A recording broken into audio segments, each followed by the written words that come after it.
Olá, amadas, graça e paz em nome do Senhor Jesus Cristo. Chegamos ao fim do segundo trimestre de 2021. Este foi mais um trimestre de oportunidade que Deus nos deu para cumprir com a nossa missão. O trabalho realizado pelas amadas é muito importante, pois a vitória é de todas nós. Nós não chegamos ao fim deste trimestre com um trabalho isolado, mas com a união do grupo MCM. Que Deus abençoe a obra das mãos de cada irmã e até o próximo trimestre.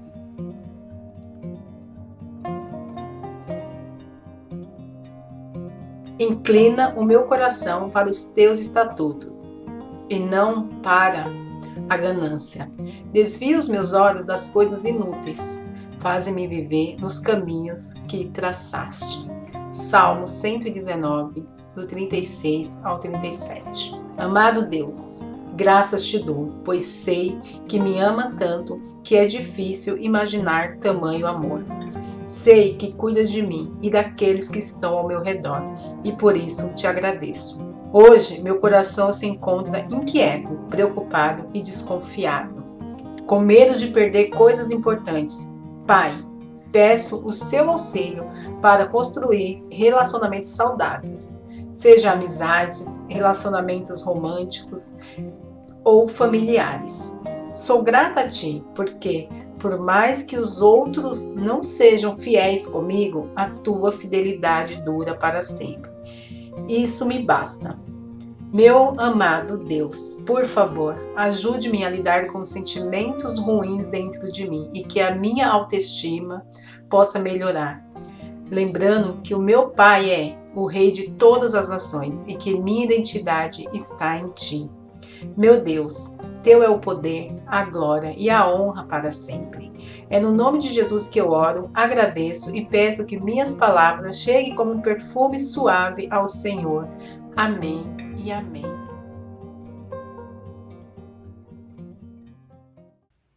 Como agradecer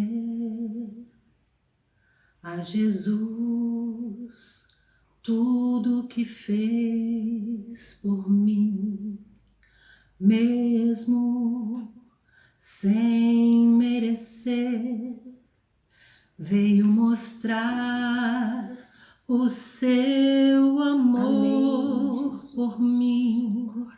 As vozes de milhões de anjos não poderiam expressar a gratidão que vibra em meu ser, pois tudo devo a ti. A Deus seja a glória,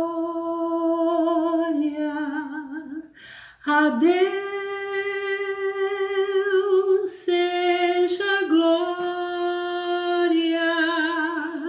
a Deus seja a glória pelo que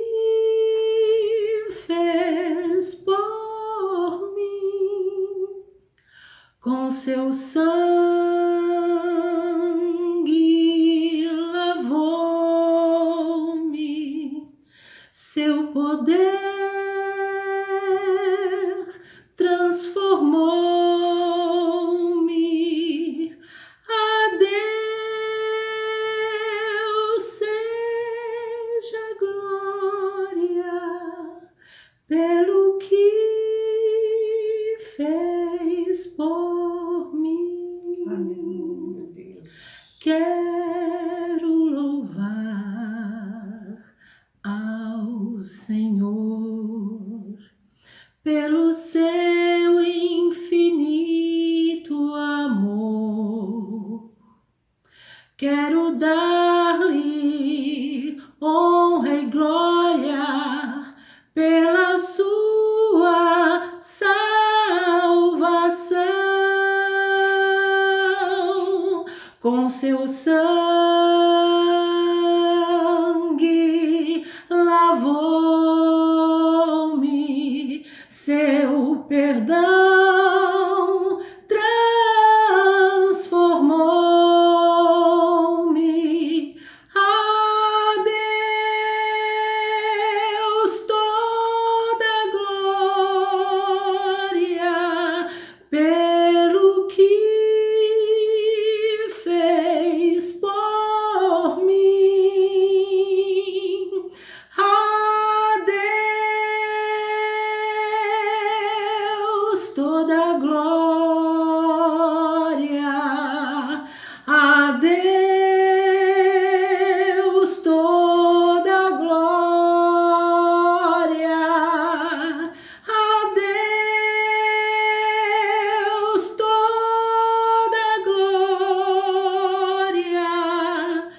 pelo que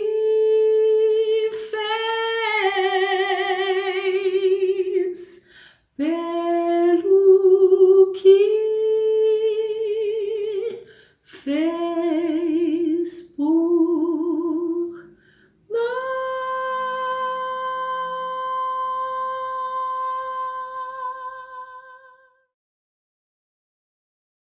Bom dia, amadas, tudo bem com vocês? Que Deus esteja abençoando, guardando e protegendo a cada uma com suas famílias, seus lares, e que Deus nos abençoe. O nosso estudo de hoje, ele está baseado na leitura bíblica de Lucas 15, do 8 ao 10. O nome do estudo é Lições de uma Moeda Perdida. Vamos ler lá em Lucas 15, 8, 10. Diz assim a palavra do Senhor. Qual a mulher que, tendo 10 dracmas, se perde uma dracma, não acende a candeia e varre a casa, e busca com diligência até a achar?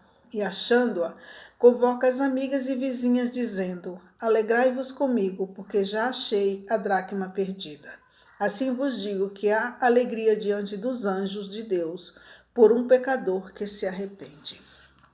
O evangelista Lucas relata no início do capítulo 15 que Jesus foi duramente atacado pelos fariseus e escribas, que lhe dirigiam uma crítica ofensiva e gratuita. Jesus, perfeito como é, responde de forma criativa, construtiva e didática, contando 3 parábolas: a da ovelha perdida, a da dracma perdida e a do filho perdido. E nós vamos nos atentar à parábola da dracma perdida.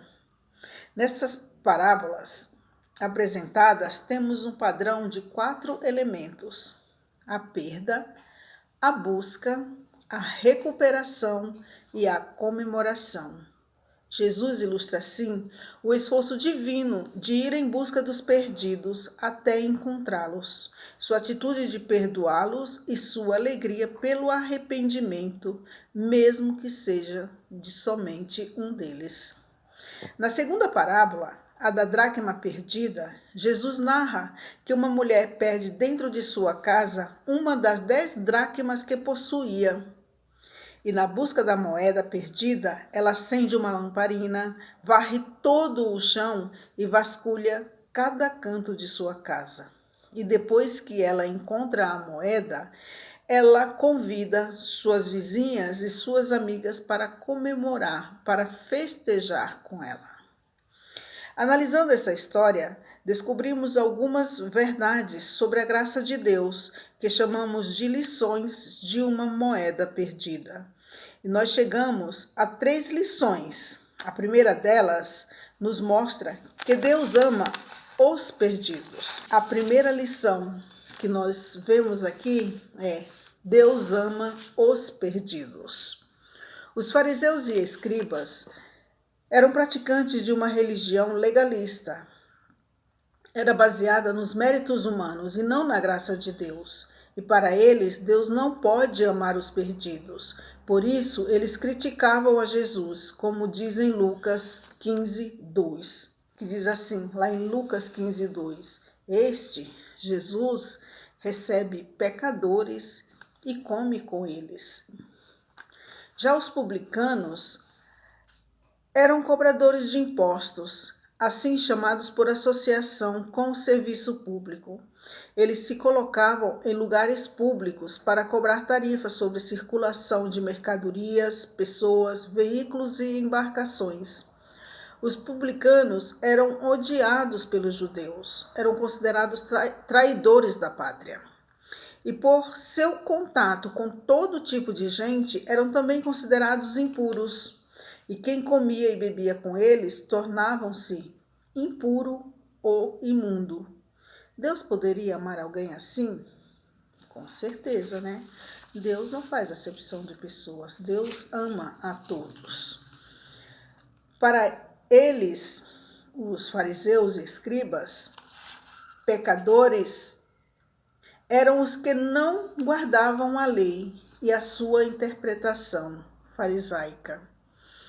Era uma multidão de pessoas comuns que não tinham condições materiais, morais e espirituais de observar as tradições religiosas judaicas e por isso eram considerados imundos.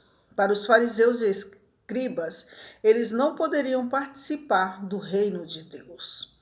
Mas o que aborrecia os críticos de Jesus era justamente o que agradava e alegrava o coração de Deus.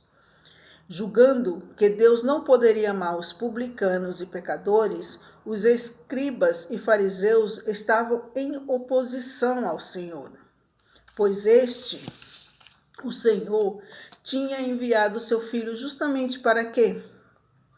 Lá em Lucas 4,18 diz: Deus enviou o seu Filho justamente para anunciar as boas novas aos pobres, proclamar libertação aos presos, restauração da vista aos cegos e pôr em liberdade os oprimidos. Deus ama e quer salvar somente pecadores que reconhecem estar perdidos no seu pecado e se arrependem verdadeiramente. Deus se alegra profundamente quando um perdido se torna um salvo.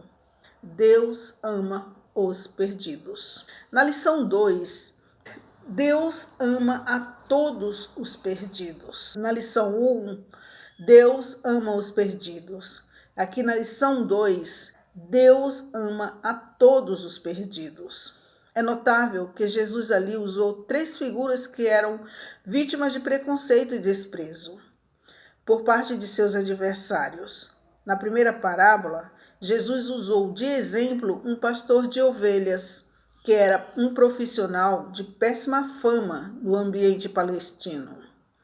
Muitas vezes acusado de conduta desonesta e conhecido por sua falta de religião. Um pastor de ovelhas não era aceito como testemunha nos tribunais. Na segunda parábola, Jesus usou de exemplo uma mulher pobre. Naquela época, a mulher era considerada propriedade do marido, uma pessoa de segunda categoria, com quase nenhum direito. Se os homens pobres eram considerados pecadores, imagine as suas mulheres. E na terceira parábola, o personagem principal é um filho rebelde, que, conforme a lei de Moisés, deveria ser apedrejado pela sua rebeldia. Então, respondendo aos adversários, Jesus contou histórias sobre alguns dos seres humanos mais desprezados, para mostrar não somente que Deus ama os perdidos, mas sim para provar que Deus ama a todos os perdidos, até os piores deles. Em nossa cultura, fazemos separação entre pequenos pecadores, aos quais Deus poderia perdoar, e grandes pecadores, aos quais Deus jamais deveria perdoar. A Bíblia, porém, afirma, como diz o capítulo 3, versículo 9 de 2 Pedro, Deus não quer que ninguém pereça, mas que todos venham a se arrepender. A história da moeda perdida mostra que Deus ama a todos os perdidos e quer salvá-los. Na primeira lição, nós vimos que Deus ama os perdidos. Na segunda lição da moeda perdida, nós vemos que Deus ama a todos os perdidos. E agora, na terceira lição, nós vamos ver que Deus ama a cada perdido. As 3 parábolas de Lucas têm em comum algo perdido: um animal, um objeto e um filho. Note-se o valor de cada um. A segunda parábola, por se tratar de moedas, tem uma maior conotação de valor. A intenção de Jesus é mostrar o valor de cada pessoa para Deus. Nessa parábola, a última frase é marcada de forma especial. Diz lá no versículo 10 do capítulo 15 de Lucas: Assim vos digo que há alegria diante dos anjos de Deus por um pecador que se arrepende. Ao narrar o esforço daquela mulher para encontrar uma moeda perdida, Jesus quis dizer que Deus nos busca um a um, que seremos salvos um a um, e para cada salvo haverá uma festa. Nestes tempos de grandes reuniões, é fácil perder de vista o valor do indivíduo, que frequentemente se torna mais um no meio da multidão, e isso dá a impressão de que Deus salva por atacado, que só seremos aceitos se estivermos no meio da multidão que o adora. Não, né? Individualmente, vivemos uma vida medíocre, sem comunhão com Deus, sem o fogo de sua presença. E muitos de nós até vivemos uma vida dupla. Somos uma pessoa na igreja no domingo e outra pessoa na segunda. Quem olha para nós no domingo vê um pecador salvo, e quem olha para nós na segunda vê um pecador perdido. Triste isso, né, irmãos? Pois para Deus nada, absolutamente nada, passa despercebido. Algo. Podemos enganar quem está ao nosso redor, mas a Deus jamais. E a parábola da moeda perdida nos ensina que a salvação é individual. Cada um de nós vamos prestar contas pelos nossos feitos, pela nossa vida consagrada a Deus, ou não. É importante realçar que a nossa salvação é individual. A Bíblia ensina que os perdidos serão buscados, encontrados e salvos um a um. Vejamos o que diz Jeremias 31:34. Diz assim a palavra do Senhor, lá em Jeremias 31:34. E não ensinarão mais cada um a seu próximo, nem a cada um a seu irmão, dizendo: conhecei o Senhor, porque todos me conhecerão, do mais pobre ao mais rico, diz o Senhor. Nisto, irmão, nenhum de nós será salvo, a não ser que se entregue pessoalmente a Cristo. Foi o que disseram os apóstolos aos que os perguntaram sobre isto. Lá em Atos 2:38, encontramos: arrependei-vos e cada um de vós seja batizado em nome de Jesus Cristo para o perdão de vossos pecados. Então, repito, a sua salvação é individual, é entre nós e Cristo. Deus ama a cada um de nós. Deus nos ama. Deus ama a cada perdido.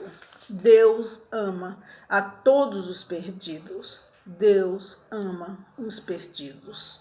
Que nós possamos ter comunhão com Deus. Que nós possamos nos arrepender daquilo que não agrada a Deus de coração, que Ele nos perdoa.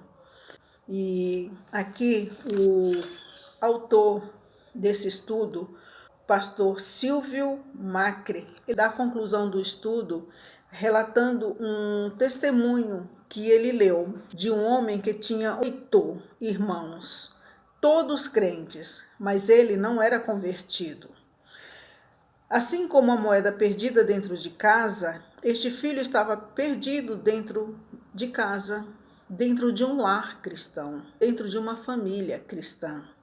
Aquela mãe, ele relata que a mãe dele orou por ele por 21 anos diariamente. Por que aquela mãe orou por ele diariamente? Porque aquela mãe o amava, sabia que Deus o amava, sabia que Deus amava os perdidos.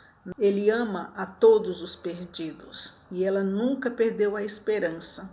E ela orou por 21 anos diariamente. Que nós possamos ter essa esperança, possamos orar bem menos que 21 anos por um ente amado da gente, por um ente querido que a gente ama, que a gente vê que ele está perdido. Deus escuta as nossas orações. Possamos também ter essa fé, essa esperança, esse amor de estar orando sempre a Deus, porque Deus nos ouve. Ele sabe onde você está agora, Ele sabe o seu nome, sabe onde você trabalha, conhece a sua família, conhece a sua vida e os seus problemas. Deus nos conhece de cima a baixo, desde o cabelinho aqui até a ponta de nossos pés. Deus nos conhece, né? Não adianta fugir não, porque Deus nos conhece nos mínimos detalhes. Ele quer abençoar você pessoalmente. Por isso o amou e entregou o seu filho por você, por mim e por você. Deus nos ama incondicionalmente. E que Deus abençoe a cada um de vocês, a cada uma de vocês. Amém, irmãos? Deus abençoe.